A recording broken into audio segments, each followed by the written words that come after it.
வணக்கம் இடம்பலம் நேயர்களே.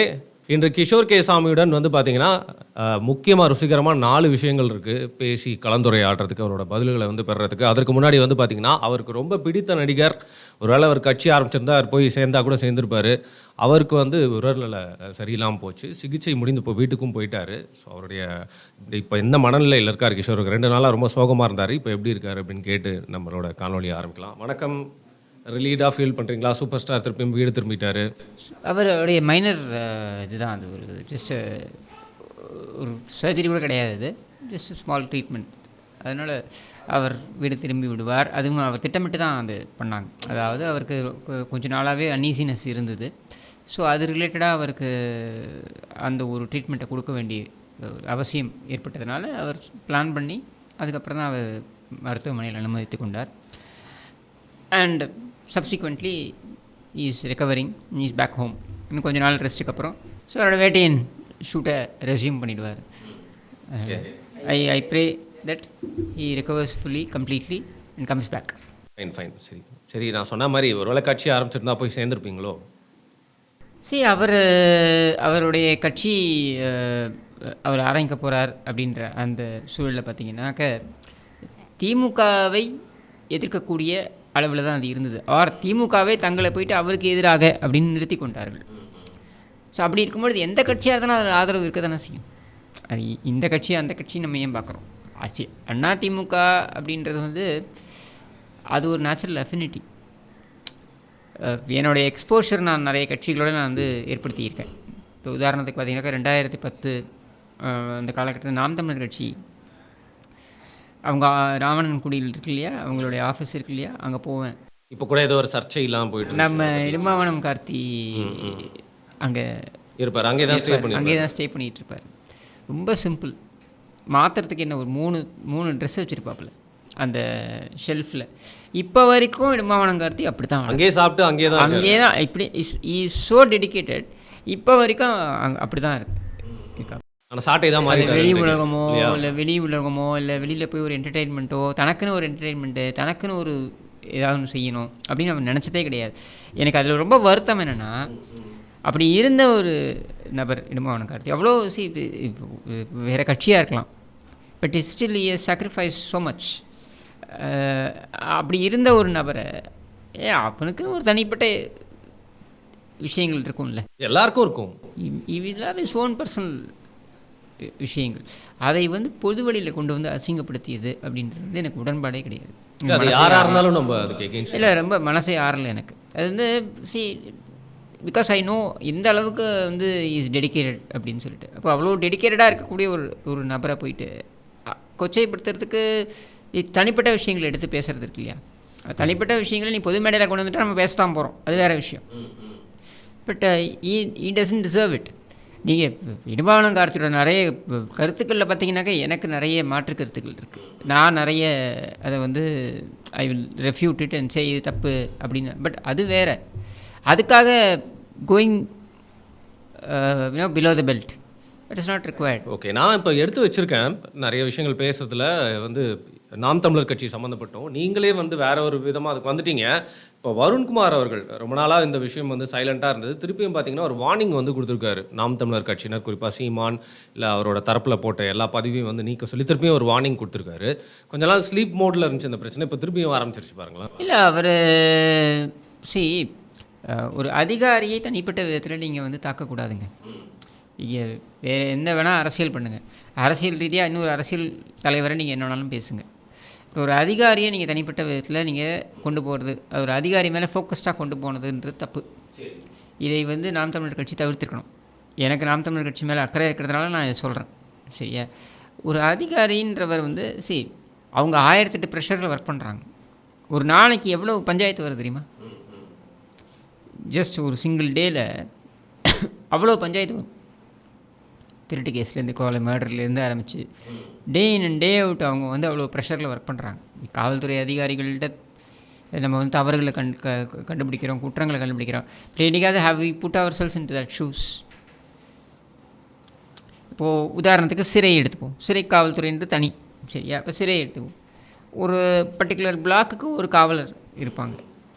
அந்த காவலரோட வேலை வந்து அது ஷிஃப்ட் சிஸ்டம் இருக்கும். காலையில் 7 மணிக்கு வந்தாங்கனாக்கா மதியம் 4 மணிக்கு கிளம்பி போகிற மாதிரி இந்த மாதிரி ஏதோ ஷிஃப்ட் சிஸ்டம் இருக்கும். யோசிச்சு பாருங்கள், 200 பேர் accused, all types of people இருப்பாங்க உள்ளுக்குள்ளே. இவங்க கூடயே இருக்கணும். 4 மணிக்கு போனால் அடுத்த நாள் காலையில் 7 மணிக்கு வரணும். அப்படி இல்லை ஷிஃப்ட்டு மாறுது அப்படின்னா நைட் ஷிஃப்ட் இருக்கணும். எப்படி பார்த்தாலுமே இவங்க கூடயே இருக்கணும். அதாவது பார்ட்லி இவங்களும் வந்து சிறைவாசிகள் மாதிரி தான். சரியா? என்ன இவங்களுக்கு லிபர்ட்டி இருக்கும், வெளியில் போகலாம், உள்ளுக்குள்ளே ஃபோன் யூஸ் பண்ண முடியாது, ஃபோன் எடுத்து கூட வர முடியாது. வெளியில் போகலாம், வெளியில் போய் ஃபோன் யூஸ் பண்ணலாம். பட் சிறைவாசி தான். அந்த 7 மணி நேரமோ 8 மணி நேரமோ அவங்க சிறைவாசி தான். அப்போது எந்த அளவுக்கு அவங்க வந்து ஒர்க் பண்ணுறாங்க. அதே மாதிரி டிராஃபிக் போலீஸ் எடுத்துக்கோங்க. ரோட்டில் நம்ம சாதாரணமாக பார்த்துட்டு போகிறோம், அவங்கள திட்டுறோம், நமக்கு வந்து ஃபைன் போட்டுடுறாங்க, ஹெல்மெட் போடல, அது இது ஏதோ ஃபைன் போடுறாங்க, இல்லை திட்டுறோம். பட் ஜஸ்ட் அண்டர்ஸ்டாண்ட், வெயில் மழை எது இருந்தாலும் அவங்க தான் அங்கே தேர் ரெகுலேட்டிங். சரியா? They are there for that job. Same way law and order police எடுத்துக்கோங்க. எவ்வளோ பிரச்சனைகள், ப்ரெஷர், என்ன பொலிட்டிஷியன்ஸுன்னு ப்ரெஷரு, அங்கே இருக்க கிரிமினல்ஸ்டேருந்து ப்ரெஷரு, இன்டிமிடேஷன், இது நடுவில்லாம் அவங்க ஒர்க் பண்ணுறாங்க. அப்படின்னும் பொழுது நாம் வந்து அவங்கள தனிப்பட்ட விதத்தில் வந்து கார்னர் பண்ணி நமக்கு என்ன கிடைக்க போகுது? நான் என்ன கேட்குறேன்னா, இல்லாமல் இருந்துச்சுங்க. இல்லைங்க, என்னுடைய கேள்வி என்னென்னா, இது வந்து சாட்டை துரைமுருகன் அப்படின்ற ஒரு தனிநபருக்கு ஒரு பிரச்சனை ஃபாக்ஸ்கானில் வருது, அதுக்கப்புறம் சப்சிக்வெண்ட்லி ஃபாலோ அப் பண்ணி வேறு ஒரு பிரச்சனை இன்னொரு இடத்துக்கு வருது. சரியா? இதை மட்டுமே மையமாக வைத்து இது வந்து சாட்டை துரைமுருகனோட பிரச்சனை. எனக்கு Duraimurugan maybe known to me.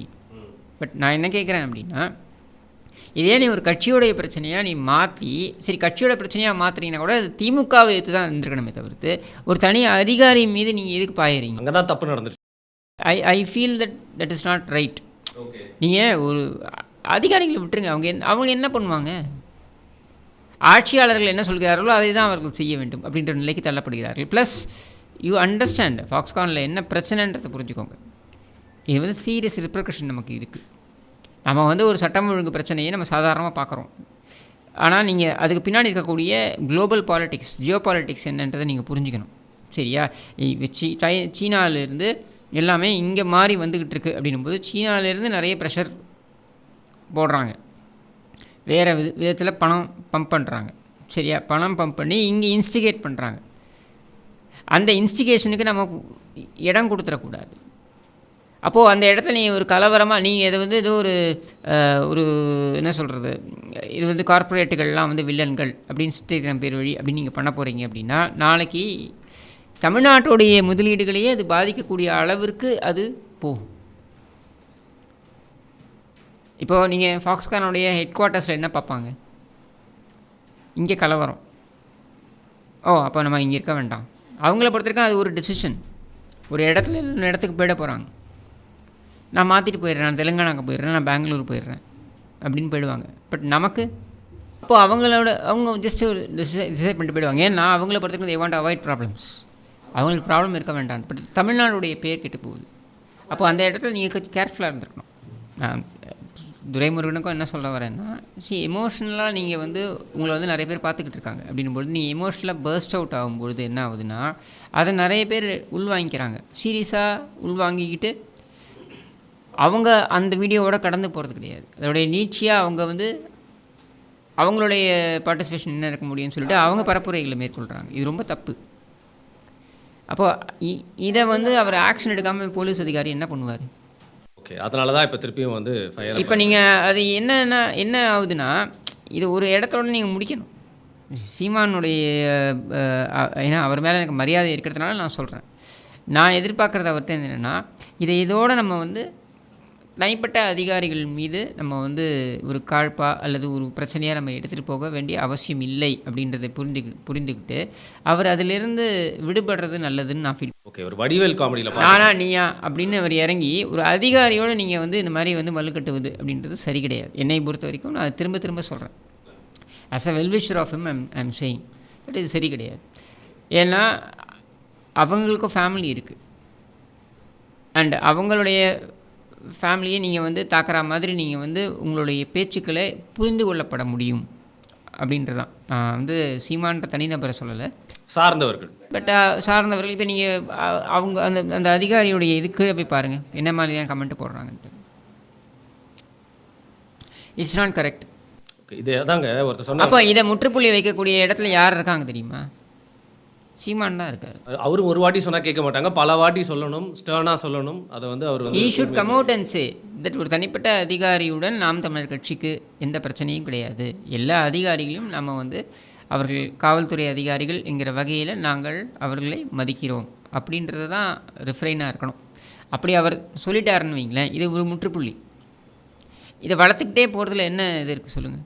இப்போ அவர் வந்து ஒரு அதிகாரியாக சட்டப்படி அவர் என்ன செய்யணுமோ அதை செய்கிறார். சரியா? அவர் சட்டப்படி தான் அவர் இயங்குறார்.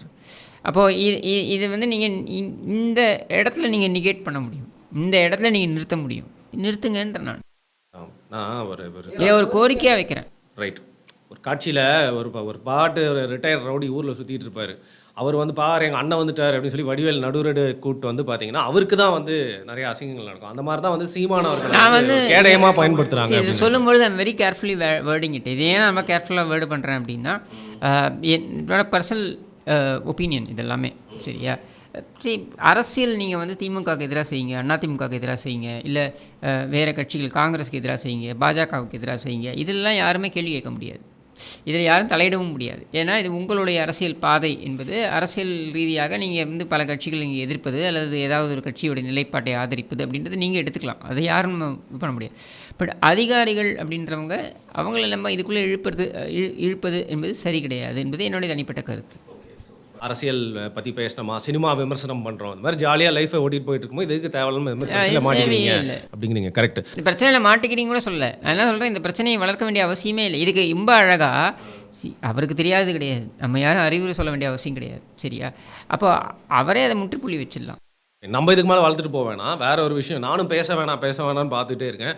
ஆனால் ஒரு 2-3 நாளாக வந்து வரக்கூடிய காணொலிகள்லாம் வந்து எனக்கு தனிப்பட்ட முறையில் வந்து சவுக்கு சங்கர் அவரோட வீடியோஸ்லாம் நான் பார்த்துருக்கேன். போக போக வந்து பார்த்தீங்கன்னா கான்ட்ரடிக்ஷன்ஸ் நிறையா இருந்தது. அதனால் வந்து ஒரு சந்தேக பார்வையோடு பார்த்தேன். அதற்கப்புறம் வந்து அவர் கடைசி முறையாக கைது செய்யப்பட்டதுக்கு உண்டான காரணங்கள், அதுக்கப்புறம் அந்த தகவல்கள்லாம் பார்க்குறப்போ ஓகே, யாருமே முழுசாக நம்பக்கூடாது அப்படின்னு ஒரு வியூவர் பாயிண்ட் ஆஃப் வியூ இருந்தால் அவர் நான் சந்திச்சதில்லை, எதர்ச்சியாக ஒரு வாட்டி பார்த்துருக்கேன். I don't have good or bad will against him. ஆனால் அவர் வந்து இப்போ ரீசெண்டாக பண்ணக்கூடிய அந்த பேட்டிகள்லாம் வந்து பார்த்திங்கன்னா அவர் கூடவே ஆல்மோஸ்ட் அதே டைமில் கைதான ஃபெலிக்ஸ் அவர்கள்கிட்ட திருப்பியும் பேச ஆரம்பிச்சிருக்காரு. அதில் நேத்தி பார்த்த ஒரு காணொலியில் ஒரு விஷயம் சொல்கிறாரு. அதை நான் பேசவே வேணான்னு பார்த்தேன், but it has to be broad for discussion. ஏன்னா பீப்புளெலாம் வந்து பார்த்திங்கன்னா ஆட்டு மந்த மாதிரி வந்து எல்லாருமே விசில் அடிக்கிறாங்க, ஃபயர் விடுறாங்களே தவிர்த்து ஒரு கேள்வி கேட்க மாட்டாங்க, சந்தேக பார்வையோடு அதை பார்க்கவே மாட்டாங்க. எடப்பாடி பழனிசாமி அவர்கள் வந்து ஃப்ளைட்டில் போகிறாராம், ஒரு இண்டிகோ ஃப்ளைட்டில். அதில் வந்து பார்த்தீங்கன்னா இப்போ இந்த ஆஃபீஸர்ஸ்லாம் எப்படி வந்து நீங்கள் பேசியிருக்கீங்க நிறைய வாட்டி, ஆஃபீஸர்ஸ்லாம் எப்போ வேணால் இந்த நேரத்தில் வேணால் மாறுவாங்க, அதுவும் எலெக்ஷனுக்கு முன்னாடி ஒரு அரை வருஷத்துக்கு முன்னாடி நியூட்ரல் மோடுக்கு போயிடுவாங்க அப்படின்னு, எந்த நேரத்தில் வேணால் சாதகமாகவும் பாதகமாகவும் மாறுவாங்கன்னு. அப்படி ஒரு ஆஃபீஸர் வந்து இடம் மாறி உட்காந்து எடப்பாடி பழனிசாமி அவர்கள்கிட்ட வந்து ஸ்டாலின் அவர்களுடைய உடல்நிலை பற்றி வந்து நிறைய விஷயங்கள் ரொம்ப எக்ஸ்போஸ் பண்ணதாகவும், அது மட்டும் இல்லாமல் அவர் வேஷ்டிலாம் கூட கட்டாமல் பேண்ட்டு போடுறதுக்கு காரணம் அப்படின்ற லெவலுக்கு அவரோட பர்சனல் விஷயங்களை பற்றி பேசிட்டு அண்ட் உதயநிதி அவர்களோட இன்கம்பீட்டன்சி பற்றியும் வந்து பேசினதாக வந்து சொல்கிறாங்க. அதே காணொலியில் இன்னொரு விஷயம் சொல்கிறாரு, திமுக ஆட்சிக்கு வந்ததுக்கப்புறமா வந்து ஆஃபீஸர்ஸ் எல்லாம் வந்து ரீஷஃபில் பண்ணவே இல்லை, அது ஒரு பெரிய தப்பு அப்படிங்கிறாரு. அண்ட் இவருக்கு உளவுத்துறையிலேருந்து இந்த தகவல் வந்துச்சு அப்படின்னு சொல்கிறாரு. நான் ஒன்று கேட்குறேன், ஸோ இவர் ஏற்கனவே வந்து வாண்டடான நபராக இருக்கார், இவர் கூட சேர்ந்து ஆஃபீஸ் பாயாக சுற்றுறவனுக்கே வந்து மிரட்டல் வச்சுட்டாங்க அப்படின்னு சொல்கிறாரு. ஆனால் ஆஃபீஸர்ஸ்லாம் தொடர்ந்து இவர்கிட்ட வந்து இந்த மாதிரி இன்ஃபர்மேஷன்லாம் சொல்லுவாங்களாம். இவர் வந்து வீடியோவில் வந்து அந்த ஃப்ளைட்டில் வந்து எந்த சீட்டு எல்லாமே வந்து எக்ஸ்போஸ் பண்ணுவாராம்.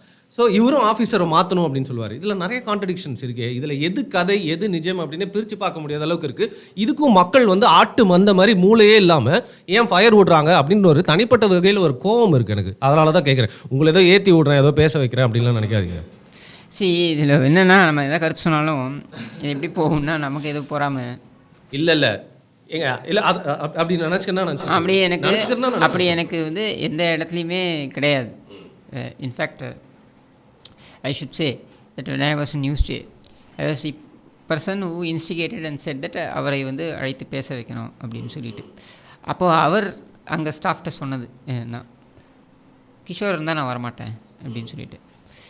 அப்போ நான் அந்த ஸ்டாஃப்கிட்ட சொல்கிறேன், அதனால் என்ன, நான் இல்லைன்னு சொல்லுங்கள், இல்லை ஒரு 2 நாள் நான் இல்லைன்னு சொல்லுங்கள், அவர் வந்து பேசிட்டோம். என்னை பொறுத்த வரைக்கும் திமுகவுக்கு எதிரான ஒரு குரல் அது ஒலிக்க வேண்டும் அப்படின்றதுல எனக்கு மாற்றுக்கிறது கிடையாது. நான் அப்படி தான் யோசிக்கிறேன்.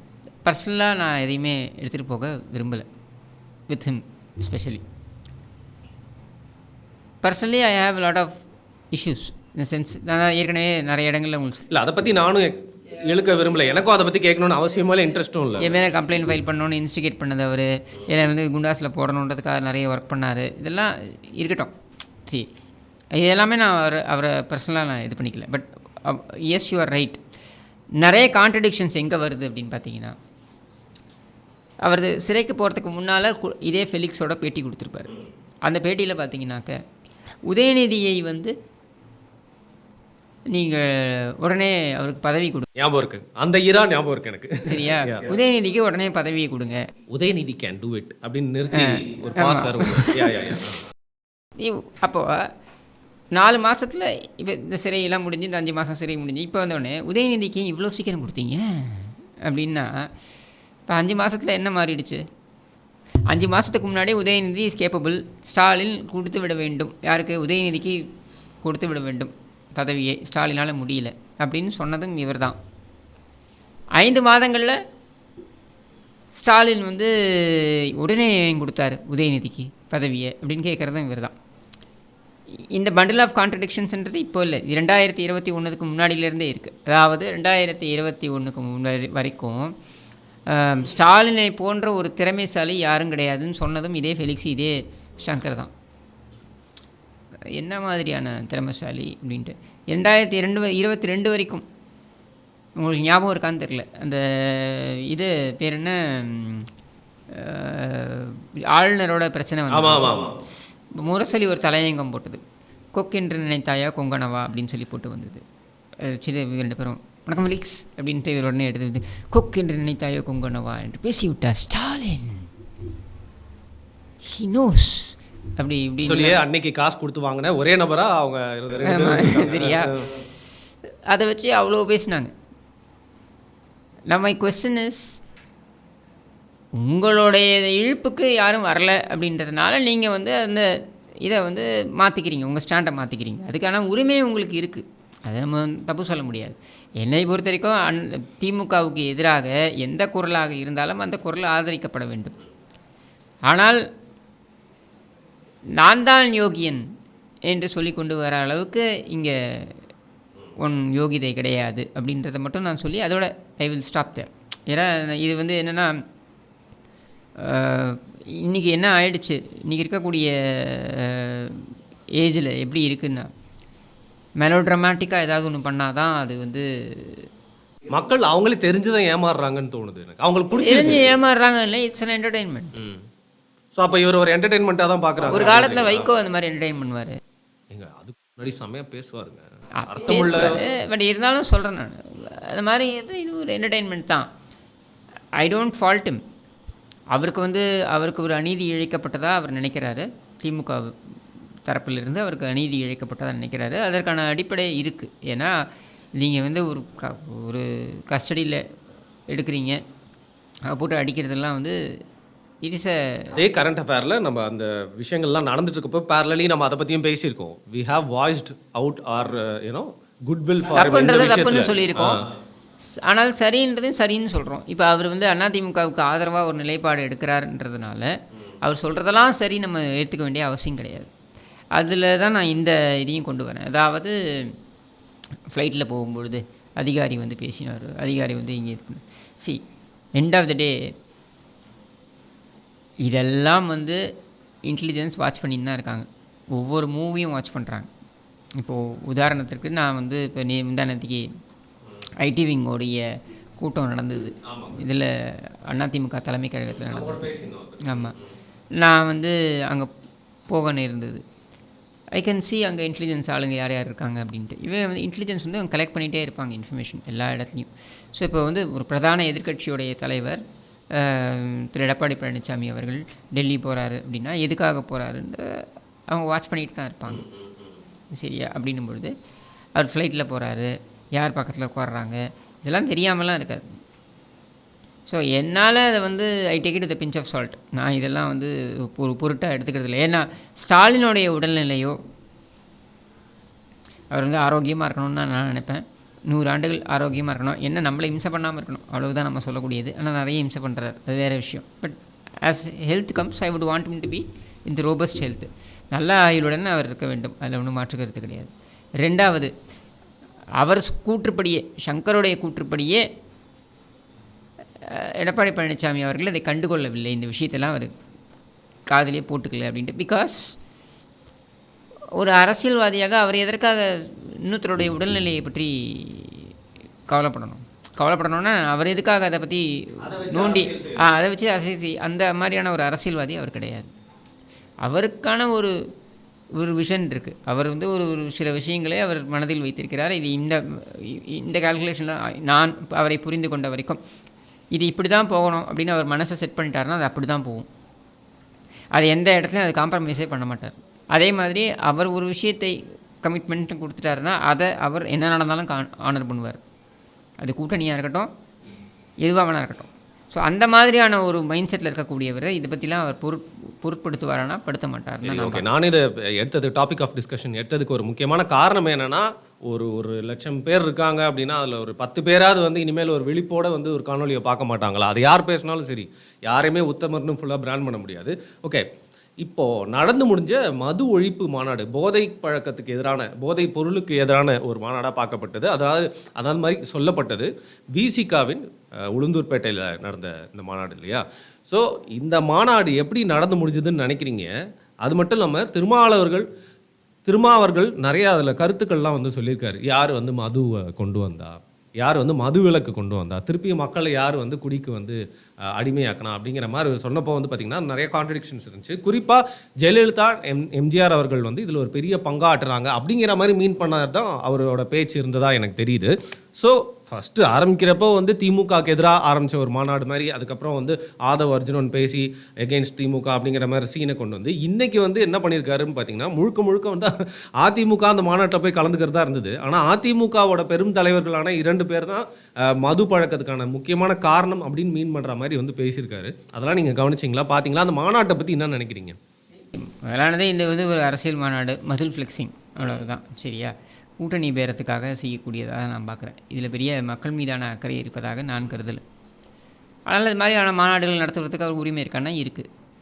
அதிமுகவை இதில் குறை சொல்கிறதுக்கு எதுவுமே கிடையாது. ஏன்னா இந்தியா முழுவதும் மது விற்பனை என்பது நடந்து கொண்டு தான் இருக்குது. எந்த கட்சி இருந்தாலும், ஆட்சியில் இருந்தாலும் அது நடந்துக்கிட்டு தான் இருக்குது. எல்லா கட்சியை சேர்ந்தவர்களும் இதில் பார் வைத்திருப்பதிலிருந்து ஆரம்பித்து எல்லா கட்சியை சேர்ந்தவங்களும் இருக்காங்க. சரியா? மேபி குஜராத் நீங்கள் சொல்லலாம், பீகார் நீங்கள் சொல்லலாம். அங்கேயுமே நீங்கள் பார்த்தீங்கன்னாக்கா டிஸ்டிலரிஸ் ஒர்க் பண்ணுறாங்க, ப்ரொடியூஸ் பண்ணிட்டு தான் இருக்காங்க. ஸோ மது ஒழிப்பு அப்படின்றதே, பூரண மது ஒழிப்பு அப்படின்றதே என்னை பொறுத்த வரைக்கும் நான் புரிந்து கொண்ட வரையில், அது ஏற்கனவே நான் பல முறை சொல்லியிருக்கேன், இது சாத்தியமே கிடையாது. சரி, ஓகே. இப்போ நீங்கள் அந்த மாநாடு நடத்துகிறீங்க, அந்த மாநாடு நடத்துறதுக்கு முன்னால் நீங்கள் ஒரு அரசியல் மசில் ஃப்ளெக்ஸிங் பண்ணீங்க. அந்த மசில் ஃப்ளெக்ஸிங்காக நீங்கள் வந்து ஒரு எனக்கு இவ்வளோ பவர் இருக்குது அப்படிங்கிற மாதிரி காட்டு அப்படின்றத நீங்கள் காண்பிக்கிறீங்க. அதை நீங்கள் காமிக்கும் பொழுது திமுக அதற்கான எதிர்வினையை ஆற்றுகிறதுன்னு வச்சுப்போம். அந்த எதிர்வினைக்கு நீங்கள் அடங்கிட்டீங்க. சரியா? Now that is okay. இப்போ கேள்வி என்னென்னா, இதிலேருந்து நீங்கள் நினைக்கிறீங்க அதிமுகவை பலவீனப்படுத்தியதாக நீங்கள் நினைக்கிறீங்க. இல்லைன்ற நான் உங்களுடைய பலவீனங்கள் வெளிப்பட்டன. திருமாவளவன் என்பவர் எவ்வளவு பலவீனமாக இருக்கிறார் என்பது இதிலிருந்து வெளிப்பட்டது. எப்படின்னு நான் சொல்கிறேன். அவருடைய கட்சிக்குள்ளேயே வந்து டிஎம்கே அனுதாபிகள் திமுகவுடைய பட்டவர்த்தனமாக வெளியே வந்து, அவர் சொல்வதற்கு முன்னாலேயே வெளியே வந்து 2026 நாங்கள் கூட்டணி திமுகவோடு தான் என்று சொல்லக்கூடிய அளவிற்கு அங்கே ஆதரவாளர்கள் இருக்காங்க. யார் அப்படின்னா தொண்டர்களா என்றால் இல்லை, மூத்த 2ஆம் கட்ட தலைவர்களாக பார்க்கப்படக்கூடியவர்கள். இதற்கு நேர் எதிர் ஸ்டாண்டை வந்து ஆதவ் அர்ஜுன் எடுக்கும் பொழுதும் அதையும் உங்களால் கட்டுப்படுத்த முடியல. ஸோ நீங்கள் ஒரு பலவீனமான ஒரு தலைவராக இருக்கிறீர்கள் அப்படின்றது இதிலிருந்து வெளிப்படுகிறது. இப்போ ஆதவ் அர்ஜுனுக்கு எதிராக நீங்கள் வந்து உங்களுடைய கருத்தியலை கொண்டு போக முடியல. ஏன்னா 2 ரீசன் நான் பார்க்குறேன். ஒன்று வந்து நீங்களே அவரை பேச வைத்திருக்க வேண்டும். 2வது ஆதவ் அர்ஜுனுக்கு இருக்கக்கூடிய பணபலம் என்பது இந்த கட்சிக்கு அவசியம். இப்போ உதாரணத்திற்கு இந்த மாநாட்டுக்கே பார்த்தீங்கன்னாக்கா பிரதானப்படுத்தப்பட்டது ஆதவ் அர்ஜுன். விளம்பரங்கள்லையும் அவர் தான் காட்சி அளிக்கிறார். இவர் பக்கத்துலேயும் இருக்கார் எப்போவுமே. ஆமாம். ஸோ ரொம்ப தெளிவாக இன்ஃப்ளூயன்ஸ் வந்து உங்களால் தவிர்க்க முடியல. ஆனால் அதே சமயத்தில் உங்களுடைய பெரிய பிரச்சனை, கூட்டணி என்பது தேர்தல் சமயத்தில் நாம் முடிவு செய்வது. அதை பற்றி இப்பொழுது பேச வேண்டிய அவசியம் கிடையாது என்று சொல்லி கடந்து போவதற்கு உங்களுடைய 2ஆம் கட்ட தலைவர்கள் தயாராக இல்லை. தொண்டர்களுடைய குரல் திமுகவுடன் வேண்டாம் என்பது தான். ஏன்னா பல இடங்களில் அவர்கள் பாதிக்கப்பட்டிருக்கிறார்கள். இந்த ஆட்சியால் அவர்களுக்கு எந்த நன்மையும் கிடையாது. திமுகவோட பயணிப்பதனால தொண்டர்களுக்கு எந்த நன்மையும் கிடையாது என்பதனை உணர்ந்தே இருக்கிறார்கள். இங்கே இருக்கக்கூடிய ஒரு எம்பி இல்லை ஒரு எம்எல்ஏ இவங்களுக்கான ஆதாயங்களுக்காக வேண்டி இன்னும் 1.5 ஆண்டுகள் இருக்கிறது, இந்த 1.5 ஆண்டுகளில் நம்ம வந்து என்ன ஆதாயங்களை பெற்றிட முடியுமோ அதை பெற்றுக்கொள்ளலாம் அப்படின்ற ஒரு காரணத்திற்காக வேண்டி அவர்கள் நிர்பந்திக்கிறார்கள் இந்த கூட்டணி தொடர வேண்டும் அப்படின்னு சொல்லிட்டு. அதற்கு நீங்கள் இசைவு கொடுக்க வேண்டிய இடத்திற்கு தள்ளப்படுறீங்க. ஸோ எப்படி பார்த்தாலுமே இதில் பலவீனப்படுத்தப்பட்டிருக்கிறது திருமாவளவன் தான். அவர் என்ன காரணத்திற்காக இந்த விஷயத்தை கையில் எடுத்தாரோ அது தோல்வியில் முடிந்தது. அவர் பலவீனப்படுத்தப்பட்டிருக்கிறார். திமுக எந்த அளவுக்கு வந்து ஒரு கூட்டணி கட்சியில் ஊடுருவி பிரச்சனைகளை உருவாக்கும் என்பதனை காட்டிவிட்டார்கள். அதனால தான் சொல்கிறேன், 2026 உறுதியாக விசிக உடையும், திமுக அதை உடைக்கும். அது மட்டும் இல்லாமல் இந்த மாநாட்டில் வந்து பார்த்தீங்கன்னா எல்லா மாநாட்டிலையும் நடக்கிற மாதிரி வந்து சைட்லேயே போயிட்டு உட்காந்து புதரில் குடிக்கிறதா இருக்கட்டும், எல்லா மாநாட்டிலும் நடக்கிறது தான். காவல்துறையை தள்ளி விசிகா மட்டும் நீங்கள் தனியாக சொல்ல முடியுமா? இல்லைங்க, நான் 27ஆம் தேதிக்கும் வெயிட் பண்ணிட்டு இருக்கேன். ஒரு புது கட்சியோட மாநாடு நடக்க போகுது. அதாவது ஒரு கூடுகை நடக்குதுன்னா அந்த தலைவர் முழுக்க முழுக்க ஒரு தந்தை ஸ்தானத்துல இருந்து எல்லாரையும் கட்டுப்படுத்திட்டு இருக்க முடியாது. ஆனால் அதையும் பண்ணார் திருமாவளவர்கள். பார்த்தீங்கன்னா பேனர் மேலே ஏறுறாங்க, அம்பேத்கரோட பேனர் மேலேயே வந்து ஏறுறாங்க. அதுக்கப்புறம் வந்து பெண்கள் பக்கம் போகாதீங்கப்பா அப்படின்னு சொல்லிட்டு இந்த கட்சியோட தலைவரும் அந்த அளவுக்கு இறங்கி வந்து பண்ண மாட்டாங்க. அதை பண்ணுறது இன் தட் வே அதெல்லாம் பார்க்காம அவர் வந்து அவர் அப்ரிஷியேட் பண்ண விஷயம் தான். இல்லை அவரே வந்து இறங்கி வந்து பண்ண வேண்டிய ஒரு சூழ்நிலை ஏற்பட்டுச்சு. இன்னொரு விஷயங்க, அதை நான் உங்ககிட்ட கேட்க மறந்துட்டேன்.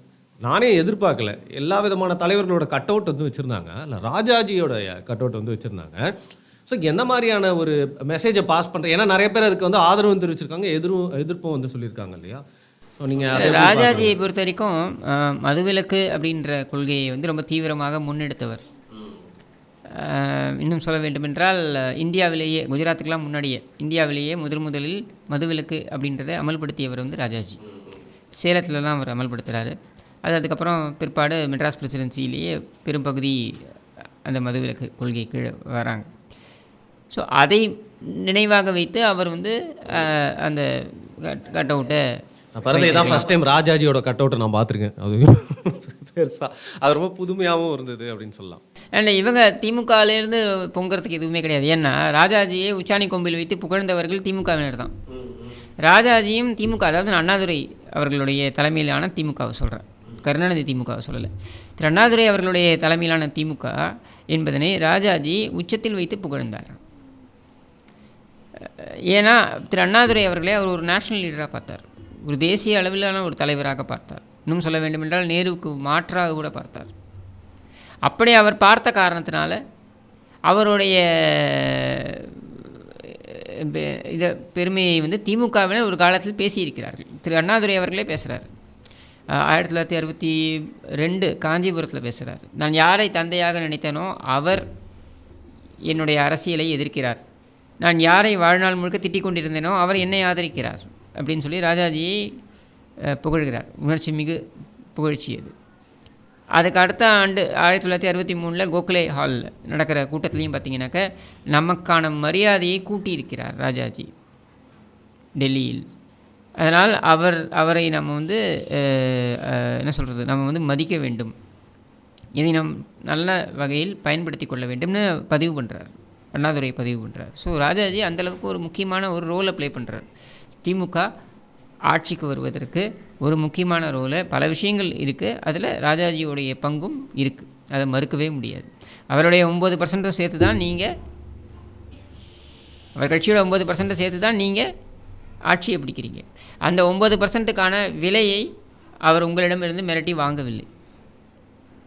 இன்றைக்கி எல்லாருமே பண்ணுற மாதிரி இது வந்து எங்கே வேணாலும் நீங்கள் எடுத்து பார்த்துக்கலாம், சரியா? ஸோ இப்படியான ஒரு சூழலில் ராஜாஜி மதுவிலக்கு சம்பந்தமாக கொண்டு வந்த அந்த முடிவு அப்படின்றத பாராட்டி விசிகா வைக்கிறதுனா அதை நான் வரவேற்கிறேன். அதே மாதிரி நீங்கள் வந்து தலித் மக்களுக்கான உரிமை அப்படின்னு பார்த்தீங்கன்னாக்கா ஆதி திராவிடர் அப்படின்னு சொல்லிட்டு அவங்களுக்கான உரிமை அப்படின்னா அதிலும் ராஜாஜி வந்து கிட்டத்தட்ட அவருடைய காலத்தில் தான் 18 ரிசர்வ்டு சீட் இருந்த இடத்துல 30 பேர் ஜெயித்தாங்க. அப்போ மற்றவங்கெல்லாம் பொது தொகுதியில் ஜெயிச்சிருக்காங்க. 2 அமைச்சர்கள் தான் நீங்கள் கொடுத்துருக்கீங்க அப்படின்னு ஒரு கேள்வி வந்தபோது, சட்டமன்றத்தில் வந்தபோது, இல்லை நான் 3 பேரை கொடுத்துருக்கிறேன், 3வது நானும் ஒரு ஆதி திராவிடனே அப்படின்னு சொன்னவர் வந்து ராஜாஜி. இதை வந்து பதிவு பண்ணுறது MC ராஜா பதிவு பண்ணுறார் சட்டமன்றத்தில். அவர் ஒரு முக்கியமான ஒரு தலித் தலைவர், தேசிய அளவிலான தலித் தலைவர். அவர் அம்பேத்கருக்கெல்லாம் கூட முன்னோடின்னு சொல்லலாம். அவர் வந்து பதிவு பண்ணுறார். அவர் ராஜாஜியை பாராட்டி எனக்கு உதவினார், தனி நபர் மசோதா கொண்டு வந்து மக்களுடைய அடிப்படை உரிமைகளுக்காக நான் கொண்டு வந்த அந்த மசோதாக்கு அவர் தான் வந்து உதவினார் அப்படின்னு சொல்கிறார். ஸோ அப்படி பார்த்தாலுமே திருமாவளவன் கொண்டாடுவதில் தவறு ஏதும் கிடையாது. இன்னும் சொல்ல வேண்டுமென்றால் வரவேற்கத்தக்கது. பவன் கல்யாண் வர்சஸ் உதயநிதி அப்படிங்கிற மாதிரி மாற்றிட்டு இருக்காங்க. அது மட்டும் இல்லாமல் அவருடைய பேட்டி ஒன்று தமிழில் தந்தி டிவியில் வந்து அவருடைய பேட்டி வந்து ஒரு பார்த்தீங்கன்னா ஒரு தமிழ் செய்தி சேனலுக்கு வந்து கொடுத்துருந்தாரு. அதில் வந்து முழுக்க முழுக்க அவர் வந்து திமுக தலைவர்கள் யாரோ பேரை கூட சொல்லலை, எம்ஜிஆர் அவர்களை பற்றி சொல்லியிருந்தார். சில பேர் பற்றிலாம் எனக்கு ரொம்ப இன்ஸ்பைரிங்காக இருந்தேன்னு சொல்லியிருக்காரு. அது மட்டும் இல்லாமல் அடுத்த நாளே வந்து பார்த்தீங்கன்னா சனாதானத்தை எதிர்க்கிறவங்க யாராக இருந்தாலும் அழிஞ்சு போயிடுவாங்க அப்படின்னு சொல்லி தமிழ்லையும் வந்து சொல்லியிருந்தாரு. அதை வந்து கொண்டு வந்து அப்படியே பத்திரிகையாளர்கள்லாம் வந்து உதயநிதி அவர்கிட்ட கேட்குறாங்க. அதுக்கு let's wait, I am waiting அப்படின்ற மாதிரி வந்து சொல்லியிருக்காரு. வெயிட் அண்ட் சி அப்படின்னு சொல்லியிருக்காரு. ஸோ இங்கே தமிழ்நாட்டில் இருக்கக்கூடிய அடிப்படை பிரச்சனைகள் எவ்வளவோ இருக்குது, சரியா? இந்த சனாதனம் கினாதனம்ன்றது ஒரு பிரச்சனை கிடையாது. பவன் கல்யாண் போன்ற திடீர் குபீர் இந்துத்துவவாதிகள் இவர்கள் திடீரென்று கண்டுபிடித்து விட்டார்கள் இந்து அப்படின்னு. இப்போ அப்படி இருக்கக்கூடியவர்கள் வந்து உளறிட்டு போகிறதுக்கெலாம் வந்து நாம் பதில் சொல்ல வேண்டிய அவசியம் கிடையாது. சிரிப்பாக இல்லையாங்க அவர் அந்த மேலே போகிறப்போ வந்து பார்த்தீங்கன்னா உட்காந்து அந்த ஒரு மாதிரி மூச்சு வாங்கி ஓவர் ஆக்ஷன் உடம்புக்கு ஆகாதுன்ற மாதிரி அதையெல்லாம் நம்ம வந்து இப்போ அவங்க இந்த ஒரு லேடி ஒன்று இருந்தாங்க தெரியுமா, ஹைதராபாத் கேண்டிடேட்டு, அக்காமலைன்னு சொல்லுவேன் நான் அவங்கள. ஆமாம், அந்த வில்லுலாம் விடுவாங்களே அவங்களா? அவங்க இது மாதிரி எக்ஸென்ட்ரிக் கேரக்டர்ஸு, சரியா? அது தெலுங்கானானா இவர் ஆந்திரா, சரியா? இப்போ என்ன இங்கே விஷயம்னா, நீங்கள் வந்து ஒரு லட்டு சம்மந்தப்பட்ட ஒரு விஷயத்தை பூதாகரமாக்கி அதில் அரசியல் செய்ய முனைந்தீர்கள். உச்சநீதிமன்றம் உங்கள் தலையிலே ஓங்கி குட்டியது. நாம் ஏற்கனவே சொன்னது தான் இது. இங்கே வந்து நீங்கள் சனாதனம்னு பேசிக்கிட்டு இதுக்கு உதயநிதி பதில் சொன்னால் எப்படி பதில் சொல்லுவாங்க? ஏற்கனவே கேஸ் இருக்குது இது சம்மந்தமாக தான். பெங்களூரில் அங்கே இங்கெல்லாம் கேஸு போயிட்டு வந்துருந்தார். அப்படி இருக்கும்போது அவர்கிட்ட பேச முடியும். அதனால் அவர் எதுவும் பேசாமல் வெயிட் அண்ட் சீன்னு சொல்லிட்டு போகிறார். இதற்கு நான் ரெஸ்பாண்ட் பண்ணுறதே தப்புன்றேன் நான். ஏன்னா இது ஒரு விஷயமே, தமிழ்நாட்டில் ஏகப்பட்ட பிரச்சனைகள் இருக்குது. அந்த பிரச்சனைகளை தீர்க்கிற வழியை பார்ப்பீங்களா? நீங்கள் வந்து இது சனாதனம் கினாதனம்னு பேசிட்டு நீங்கள் வந்து திசை திருப்பிக்கிட்டு இருப்பீங்களா? அதாவது நீங்கள் திமுகவுக்கு உதவுகிறீர்கள். அடிப்படை பிரச்சனைகளை தீர்ப்பதற்கு இங்கே வழி இல்லை. நீங்கள் யோசிச்சு பாருங்கள். 4000 கோடி ரூபாய் செலவு செய்திருக்கிறோம் வடிகால் பணிகள் செய்வதற்கு சென்னையில் அப்படின்னு சொன்னாங்க. 75% முடிஞ்சிருச்சு, 80% முடிஞ்சிருச்சு, 60% முடிஞ்சிருச்சு அப்படின்னு சொன்னாங்க. ஒவ்வொருத்தரும் ஒன்று சொன்னாங்க. 95% முடிஞ்சிருச்சுன்னு சொன்னாங்க. முதலமைச்சரே அதை சொல்கிறாரு. அமைச்சர்கள் KN நேரு போன்றவர்கள் அதை சொல்கிறாங்க. மேயர் அவங்க சொல்கிறாங்க. இத்தனை பேர் சொல்லியும் நேத்திக்கு பார்த்தீங்கன்னாக்கா செய்தி போடுறாங்க. என்ன முகாம்கள் தயார், படகுகள்லாம் வாங்கிட்டோம். எப்பா வடிகால் வேலைக்கு 4000 கோடி செலவு பண்ணிட்டு நீ எதுக்கு படகு வாங்கினேன்? அப்போ வடிகாலில் தான் தண்ணி போயிடுமே, அப்புறம் எதுக்கு படகு? இப்படி ஒரு அரசாங்கத்தை பார்த்துருக்கீங்களா? சேஃப்டி ப்ரிகாஷன் அதுதாங்க என்னுடைய கேள்வி. நீ 4000 கோடி அப்புறம் எதுக்கு பண்ணீங்க? இல்லைங்க, சில ஏரியாலாம் எப்படி இருந்தாலும் அது வந்து அந்த இடத்துல வீடே கட்டியிருக்கூடாது. அதெல்லாம் அதாவது என்னென்னா உங்களுடைய 4000 கோடி என்பது ஸ்வாகா. அது என்ன வந்து யாருக்கும் தெரியாது. ஏன்னா எங்கேயுமே பண்ணாமல் மாதிரி தெரியும். இதை தான் நான் முதல்ல இருந்து நான் வந்து ஆர்கியூ பண்ணிக்கிட்டு இருக்கேன், நான் சொல்லிக்கிட்டு இருக்கேன். இப்போ இன்றைக்கி வந்து எதிர்க்கட்சி தலைவர் முக்கியமான விஷயமா எடுத்துருக்காரு. மீடியா அதை எடுத்து பேசியிருக்கணும். 32,000 ஆசிரியர்கள், அரசுசார் ஆசிரியர்கள், இவர்களுக்கு சம்பளம் நிறுத்தி வைக்கப்பட்டிருக்கிறது. கேட்டால் மத்திய அரசாங்கம் தரவில்லைன்னு கதை கட்டுறாங்க. சரியா? நம்முடைய கேள்வி 240 கோடி ரூபாய் செலவு செய்து உன்னால் ஒரு கார் ரேஸ் உன் மகனுடைய ஆசைக்காக உன்னால் வந்து கார் ரேஸை நடத்த முடிந்தது, ஏன் ஆசிரியர்களுக்கு கொடுக்க முடியல? இதை நான் உங்களுக்கு கூர்ந்து கவனிங்க. இதை நான் பல முறை நான் ஏற்கனவே சொல்லிகிட்டு இருக்கேன், பல மாதங்களாக சொல்லிகிட்டு இருக்கேன். இந்த தேர்தல் முடிஞ்ச உடனே, நாடாளுமன்ற தேர்தல் முடிந்த உடனே மிகப்பெரிய கடுமையான நிதி நெருக்கடியை இந்த அரசாங்கம் சந்திக்கப் போகிறது. இவர்களுக்கு எந்த திட்டமும் கிடையாது. அரசு ஊழியர்களுக்கு இவர்களால் சம்பளம் கூட கொடுக்க முடியாத ஒரு சூழல் எழப்போகிறது. சொன்னா இல்லையா? நீங்கள் நடக்குதா? இதே தான் பேச்சு பொருளாக்கியிருக்கணும். 32,000 அரசு அந்த பணியாளர்களாக இருக்கக்கூடிய அந்த ஆசிரியர்களுக்கு நீங்கள் நிறுத்தி வைத்திருக்கிறீர்கள் சம்பளத்தை என்று தகவல் வருகிறது என்றால் எங்கே சென்றார் அந்த கல்வி அமைச்சர்? ஏன் ஏரியான்னு வரல, வந்து பேச வேண்டியதானே? இதை தானே பேச்சு பொருளாக்கியிருக்கணும், இதை தானே விவாத பொருளாக்கியிருக்கணும். ஏன் விவாத பொருளாக்கலை நீங்கள்? ஏன் இதை பேச்சு பொருளாக்கலை? அதை விட்டுவிட்டு பவன் கல்யாணம் பிடிச்சி தொங்கிட்டு இருக்கீங்க. அப்போ நம்முடைய கவனம் எங்கே போகுது பாருங்கள். நம்ம கவனம் எங்கே இருக்கணும், எங்கே போகுது பாருங்கள். மக்களுடைய அடிப்படை பிரச்சனைகளை நோக்கி நம்ம கவனம் இருக்கணுமா, இல்லை இது மாதிரியான விஷயங்களை நம்ம பார்த்துட்டு இருப்போமா? கேட்டால் அது ஈவேரா மண்ணுன்னுவீங்க, அதுக்கு அவன் ஒன்று பதில் சொல்லுவான், இது ஆன்மீக மண்ணுன்னு. இப்போ இந்த ஆன்மீகம் ஈவேரா மண் இதுதான் இப்போ இங்கே பிரச்சனையா? விழுப்புரத்தில் நேற்று நடந்த செய்தி, விழுப்புரத்தில் ஒரு பஞ்சாயத்து தலைவி அமரக்கூடாது அவர் அப்படின்னு சொல்லி அவமானப்படுத்துகிறாங்க. வெளியே வந்து அவர் கதறுகிறார், அவங்களை கைது பண்ணிட்டு போகிறாங்க. தலித் சமூகத்தை சார்ந்தவர் என்பதனால், பழங்குடி சமூகத்தை சார்ந்தவர் என்பதனால் அவங்க வந்து வெளியில் வந்து சொல்கிறாங்க, என்னை அமர விட மாட்டேங்கிறாங்க அப்படின்னு.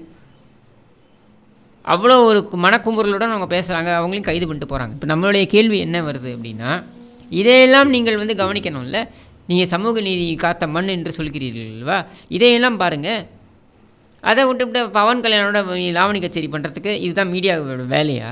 மீடியாவுக்கு வேறு வேலையே இல்லையா? எவ்வளோ பிரச்சனைகள் நடந்துக்கிட்டு இருக்கீங்க தமிழ்நாட்டில். இந்த பிரச்சனைகள்லாம் எடுத்து பேசணும், இந்த பிரச்சனைகள்லாம் பதில் என்ன அப்படின்றத அமைச்சர்களிடம் கேள்வி கேட்கணும். இதையெல்லாம் செய்கிறார்களா இந்த ஊடகங்கள்? அதை விட்டுவிட்டு உப்பு சப்பு இல்லாத விஷயங்கள் எடுத்து வச்சுன்னு பேசுறது, இது என்ன லாஜிக் இருக்குது சொல்லுங்கள்? Even we have wasted 10 minutes of our time in this. சரி, ஓகே. இதுக்கு மேலே நான் உங்கள் டைமை வேஸ்ட் பண்ண விரும்பல. இன்று நம்மளோட கலந்துரையாடலை வந்து இதோடு முடிச்சுக்கலாம். நாளைக்கு உங்களை வேறு சில கேள்விகளோடு சந்திக்கிறேன். நன்றி.